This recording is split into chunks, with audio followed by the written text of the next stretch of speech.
husbandnya pergi, dia tetap dia melayani. Dan begitulah semestinya, bukan amanah kita pergi, istri menemani, atau kalau istri pergi, suaminya menemani, kalau perlu ditemani pun di suami. Baik, sebagaimana yang kita tahu bahwa tema firman Tuhan yang kita pelajari bersama bermula daripada semalam sampai pada siang hari ini adalah kuasa salib. Di sini ada berapa salib? Saya bertanya dengan ketua sidang tadi, adakah salib besar di luar? Sebenarnya saya hanya bertanya saja kalau ada. Dia cakap ada. Jadi saya nampak ada di sini. Sebenarnya saya mau tahu saja. Terima kasih. Jadi satu salib dia, kemudian dua di tengah-tengah kalau saya tidak silap salib juga kan, tiga, empat. Selepas itu yang di sini yang ada style sedikit ini, 5, 6, 7, 8, 9, 10, 11. Ada lagi kali 11, 12. Jadi kita ada 12 salib yang ada di dalam gereja ini, belum termasuk mungkin yang pakai sinandar atau harus salib. Jadi bermakna salib ini adalah sinonim di dalam kehidupan kita sebagai orang Kristen. Kuasa salib, saya tidak tahu sejauh mana kita menyadari akan kuasa salib. Tetapi jika kita melihat di YouTube, ada orang yang fobia dengan salib. Nampak salib, seakan-akan salib di jalan raya, yang salib itu karena kritik sudah di Facebook. Sampai satu kali, kalau saya tidak silap, di Daumawan itu ada satu orang yang ini kritik. Dia bilang ini ciri-ciri untuk mengkristenkan. Saya tidak tahan, saudara-saudara. Saya bilang perlu hormati. Sekalipun mungkin tuduhan itu tidak dapat dibuktikan asasnya, perlu hormati bahwa kita di Indonesia ini telah terbilang suku, kaum, dan agama. Saya tidak tahu kalau kamu menghormati anutan agama kami, tapi dengan hati yang ikhlas yang nyatakan kami menghormati agama kami. Saudara-saudari, kalau kita melihat di YouTube juga ada yang mengatakan bahwa pada salib itu ada jin kafir. Saudara, saya tidak tahu sejauh mana kebenaran seperti itu. Tapi kalau kita merujuk di dalam Alkitab, mana ada jin? Aisyah bagi jin kafir, jodoh ini karena itu megang di solo. Ada Aisyah di dalam Alkitab Melayu dan dusun.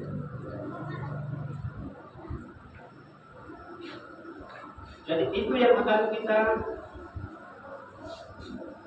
dengar bersama pada siang hari ini.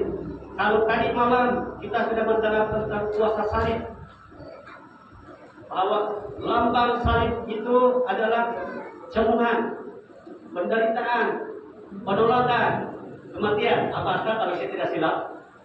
Dan ada dua pribadi yang mengalami kuasa salib, yang Ilya dan Petrus. Kita review sedikit, bukan untuk apa-apa, tapi review sedikit untuk bagaimana kita pay attention untuk firman Tuhan. Siapa yang masih ingat poin-poinnya itu? Kemudian syarat-syarat untuk memikul salib ataupun mengalami kuasa salib, maksud saya memikul salib, menyangkal diri, begitu. Itu antara lain yang kita dengar semalam, bukan? Jadi penting ada keseimbangan. Selain daripada kita gairah memuji Tuhan, jangan lupa bahwa kita juga harus gairah untuk mendengar kebenaran firman Tuhan. Maaf, Saya katakan ini, selalunya bukan di sini, ini tidak ada di sini. Selalunya kalau di kebaktian KKR yang lain, musim pujian dan penyembahan bergairah sangat, tapi kalau peringkat maksudnya pemberitaan firman Tuhan sudah, yang lain pergi sana, yang lain pergi sini. Hanya beberapa lagi yang tinggal di dalam gereja. Jadi tolong pay attention untuk firman Tuhan yang kita dengar bersama. Yang konsisten itu sebenarnya. Ibadat artinya ada dia punya liturgi, doa, penyembahan, pujian, dan juga kebenaran firman Tuhan. Baiklah, tanpa membuang waktu, mari kita melihat kebenaran firman Tuhan, berbicara tentang salib. Mungkin ini saya boleh katakan sebagai kesinambungan daripada firman Tuhan yang kita dengar semalam.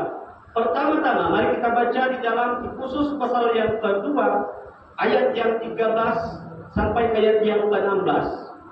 Berkata demikian, tetapi sekarang di dalam Kristus Yesus kami, yang dahulu jauh sudah menjadi dekat oleh darah Kristus, karena Dia adalah damai sejahtera kita, yang telah mempersatukan kedua pihak dan yang telah merubuhkan tembok pemisah, yaitu perseteruan. Sebab dengan matinya sebagai manusia, Ia telah membatalkan hukum Taurat dengan segala perintah dan ketentuannya, untuk menciptakan keduanya menjadi satu manusia baru di dalam dirinya, dan dengan itu mengadakan damai sejahtera, dan untuk memperdamaikan keduanya di dalam satu tubuh dengan Allah oleh salib, dengan melenyapkan perseteruan pada salib itu. Pembacaan yang kedua di dalam 1 Petrus pasal yang kedua ayat yang ke-23 sampai ayat yang ke-24. Ketika ia dicaci maki, ia tidak membalas dengan mencaci maki. Ketika ia menderita, ia tidak mengancam, tetapi ia menyerahkannya kepada Dia yang menghakimi dengan adil. Ia sendiri telah memikul dosa kita di dalam tubuhnya di kayu salib, supaya kita yang telah mati terhadap dosa hidup untuk kebenaran. Oleh bilur-bilurnya kamu telah sembuh. Pembacaan yang ketiga, pembacaan yang terakhir di dalam 1 Korintus pasal yang pertama ayat yang ke-18.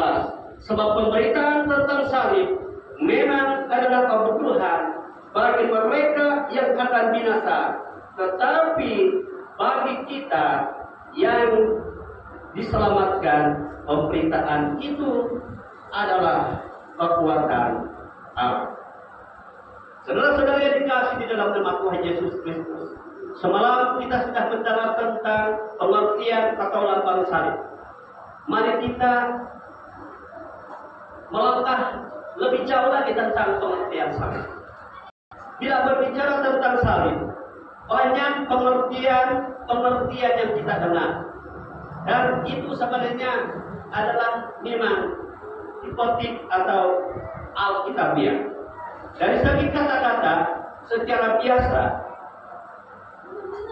salib atau apabila kita berbicara tentang kayu, dia adalah dua palang tersebut, kan?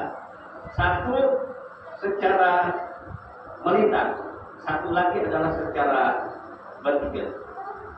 Dua palang kayu yang dijadikan seperti campur, satu secara melintang, satu lagi secara vertikal.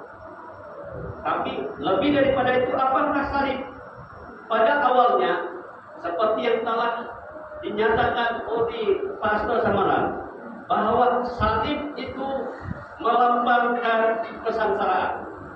Salib itu adalah tempat penyiksaan, dan yang dihukum pada salib adalah orang-orang yang terkutuk karena melakukan kejahatan atau pemberontakan. Itu sebabnya dua orang penjahat atau pemberontak disalibkan bersama-sama dengan Yesus. Tetapi pertanyaan di sini, apakah Yesus bersalah? Yesus tidak bersalah. Tetapi kenapa dia dikategorikan sebagai orang yang bersalah atau seperti pemberontak yang sebenarnya tidak bersalah, seperti kedua penumpang sebentar tadi. Kenapa Yesus disalib?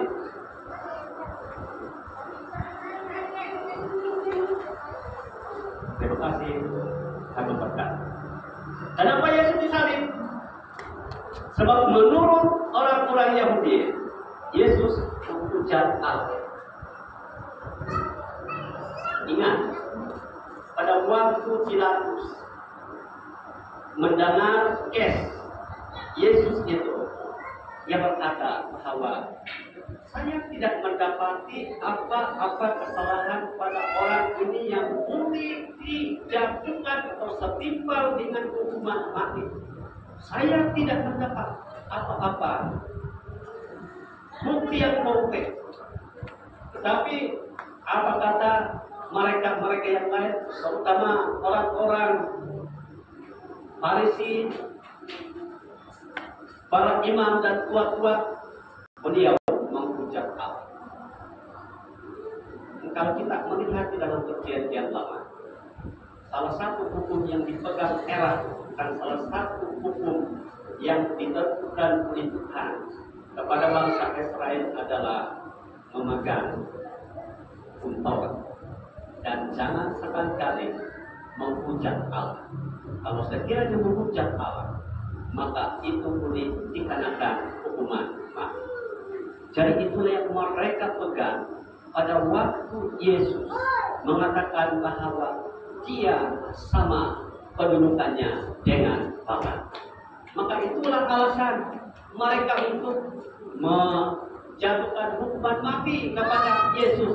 Imam Kayafas yang merupakan imam besar pada waktu itu dikatakan, dia berkata begini, untuk apa lagi kita mencari bukti sedangkan terang-terang dia menghujat Allah, memang dia layak untuk dibunuh.